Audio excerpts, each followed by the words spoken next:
Sobat Improvement, setelah kita memahami kelemahan program kerja, sekarang kita masuk ke teknik membuat program kerja yang baik.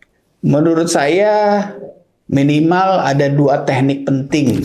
Yang pertama adalah basic teorinya. Yang kedua, analisa data dan fakta. Kita bahas satu persatu. Teknik pertama, pahami basic teorinya. Jangan membuat program kerja hanya berdasarkan feeling. Jangan membuat program kerja hanya karena biasanya begitu. Jangan membuat program kerja hanya karena melihat perusahaan lain melakukan itu. Kita harus memahami teori dasar dari target yang ingin kita capai. Contohnya, untuk target menurunkan berat badan, kita harus mempelajari basic teorinya dulu. Bahwa untuk menurunkan sekitar 1 kg berat badan, dibutuhkan defisit kurang lebih 7.700 kalori. Sedangkan penurunan yang aman adalah defisit 500 kalori. Maka dibutuhkan sekitar 15 hari untuk bisa turun 1 kg. Kalau teman-teman targetnya turun 2 kg, berarti dibutuhkan disiplin untuk melakukan defisit kalori 500 per hari selama kurang lebih 1 bulan. Dengan memahami basic teori, program kerja kita menjadi lebih masuk akal. Kita bisa membuat program kerja tidak sekedar bilang, pokoknya olahraga, pokoknya makan dikurangi, pokoknya harus turun. Tapi kita tahu logikalnya, tahu dasar teorinya.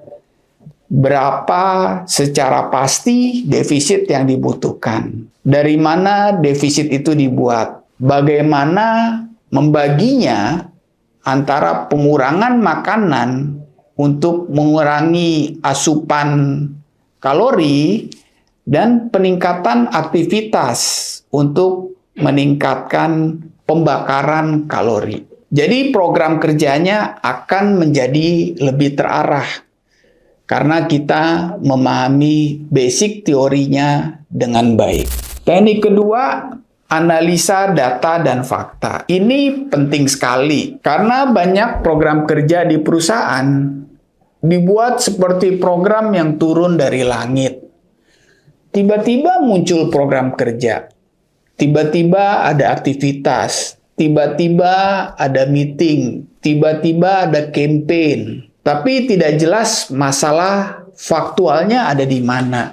Akibatnya program kerja terlihat ramai, tapi tidak tepat sasaran. Balik lagi ke contoh berat badan. Kalau kita ingin menurunkan berat badan, kita perlu melihat data dan fakta. Misalnya, setelah dipelajari, ternyata setiap hari kita minum kopi 1 cangkir. Berdasarkan teori, 1 kopi kalorinya 150 sampai 300 kalori. Lalu kita makan nasi 3 centong. 1 centong nasi itu perhitungannya 150 sampai 200 kalori. Kita juga sering makan gorengan. 2 gorengan perhitungannya sekitar 150 sampai 250 kalori.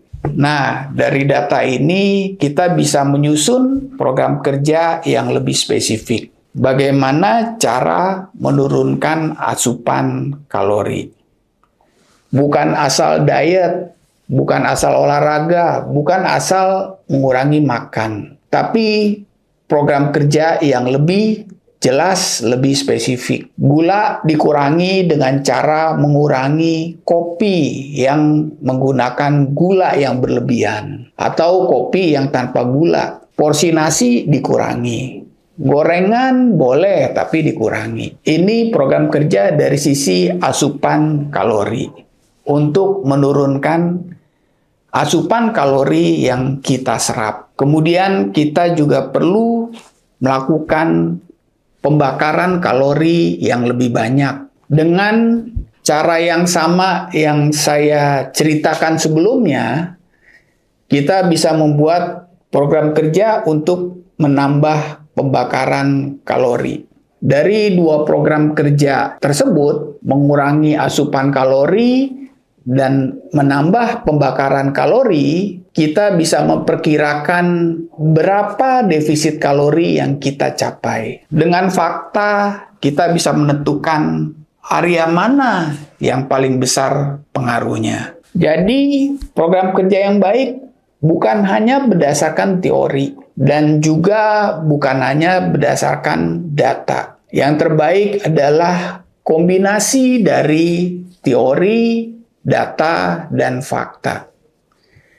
Basic teori memberikan arah, data dan fakta memberikan ketepatan program kerja. Inilah yang harus kita lakukan.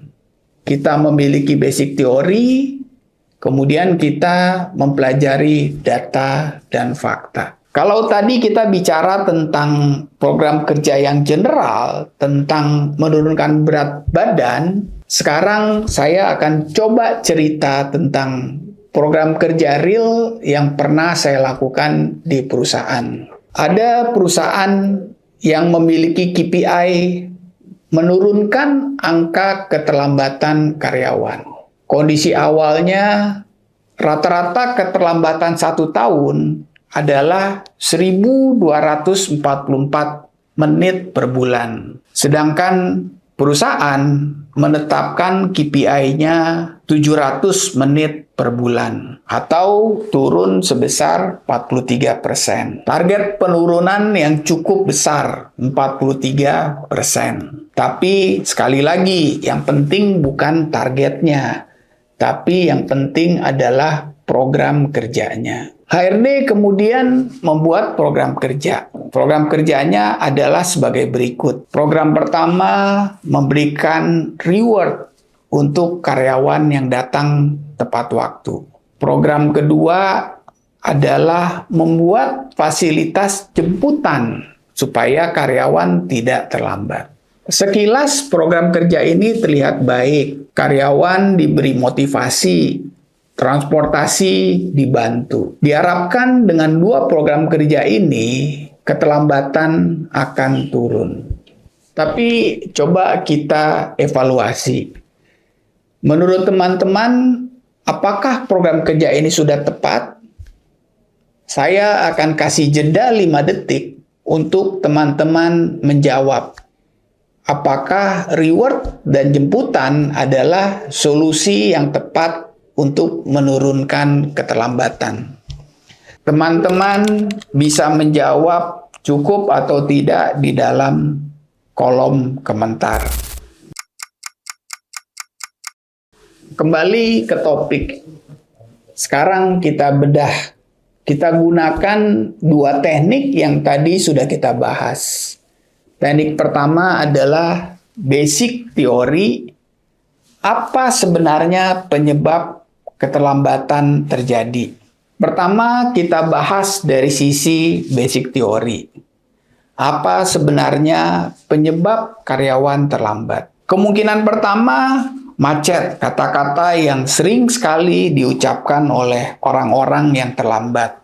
Tapi, kalau penyebab utamanya macet, maka seharusnya sebagian besar karyawan juga ikut terlambat. Kenyataannya, apakah benar semua karyawan terlambat atau hanya sedikit saja yang terlambat? Ternyata dari data diketahui lebih dari 90% karyawan justru datang tepat waktu. Melihat data ini, berarti teori bahwa macet adalah salah satu penyebab utama itu menjadi lemah. Jadi teori tersebut bukanlah penyebab utama dari keterlambatan. Sekarang kita bahas kemungkinan kedua yang banyak dipikirkan oleh orang-orang. Terlambat karena kurang motivasi. Sehingga diperlukan reward supaya orang datang tepat waktu. Tapi sama seperti pertanyaan sebelumnya, Kalau masalahnya motivasi, mengapa lebih dari 90% karyawan bisa datang tepat waktu tanpa adanya reward? Artinya, teori kurang motivasi juga belum tentu kuat. Teori tersebut terbantahkan. Kita sekarang masuk kepada kemungkinan ketiga. Ada masalah disiplin pada orang tertentu. Nah, teori ini mulai masuk akal. Tapi kita tidak boleh berhenti di teori. Kita harus melakukan pembuktian melalui data dan fakta. Kita kemudian membedah keterlambatan yang ada di dalam data catatan kita. Kita buat Pareto, kita urutkan siapa saja yang paling sering terlambat, dan berapa total menit keterlambatannya.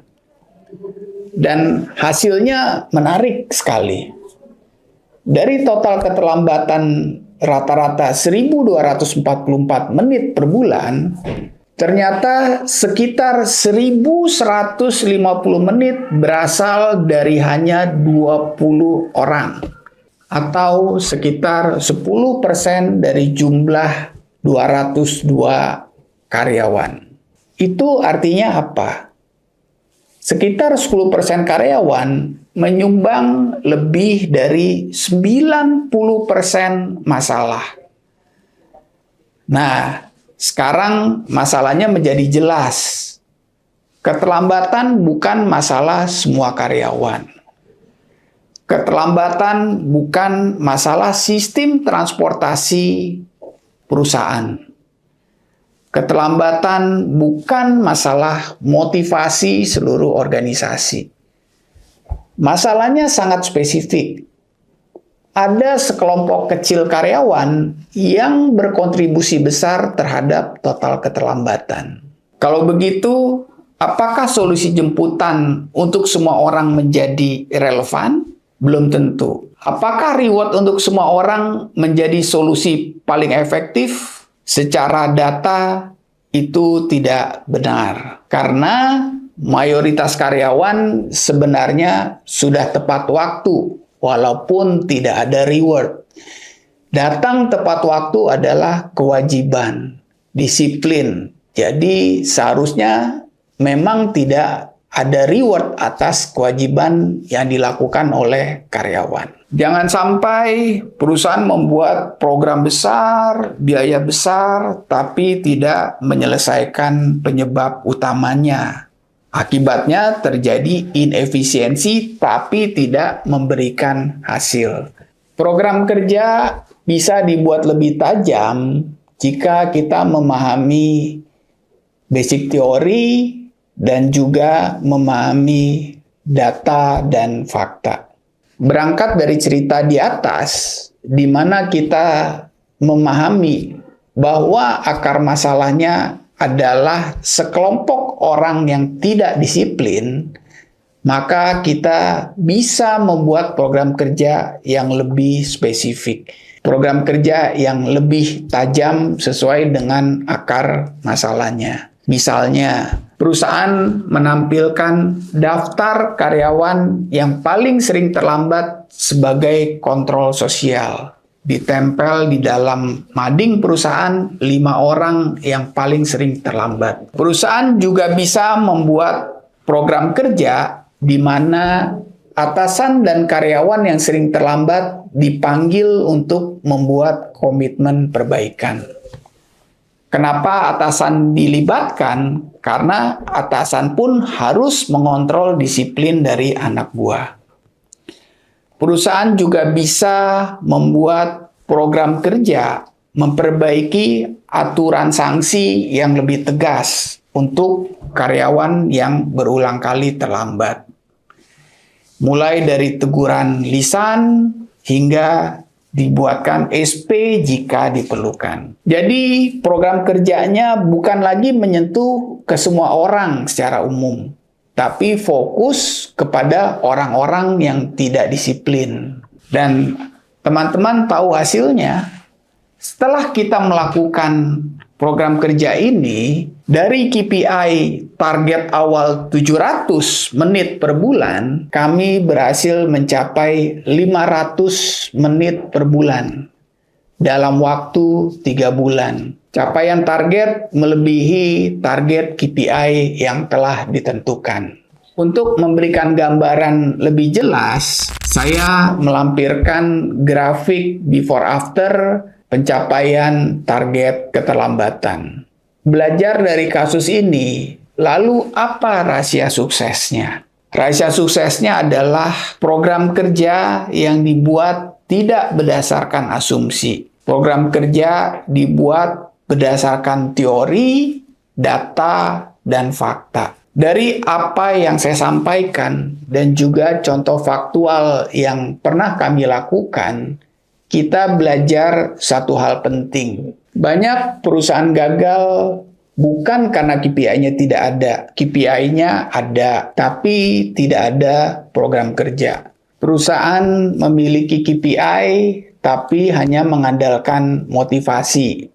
Mengharapkan motivasi bisa membawa karyawan mencapai target. Hal lain adalah program kerja ada, tapi program kerjanya tidak tepat. Program kerja isinya pekerjaan rutin, terlalu general. Program kerja tidak bersifat perubahan. Program kerja tidak dilandasi teori, data, dan fakta. Jadi, ketika perusahaan menetapkan KPI, jangan berhenti pada pertanyaan apa targetnya, tapi lanjutkan dengan pertanyaan apa program kerjanya, apa aktivitas barunya, apa cara baru yang akan dilakukan, apa teorinya, karena target tidak akan tercapai hanya karena ditulis. Target tercapai karena ada strategi, ada program kerja, ada disiplin eksekusi, ada evaluasi yang konsisten. Sobat Improvement, di video-video berikutnya, saya akan coba membagikan pengalaman saya untuk kasus-kasus program kerja lainnya. Program kerja yang berhasil membantu perusahaan mencapai KPI. Yuk, kita terus belajar tentang program kerja sebagai bagian penting dalam kita mencapai target. Baik target perusahaan maupun target individu. Salam improvement. There is always room for improvement.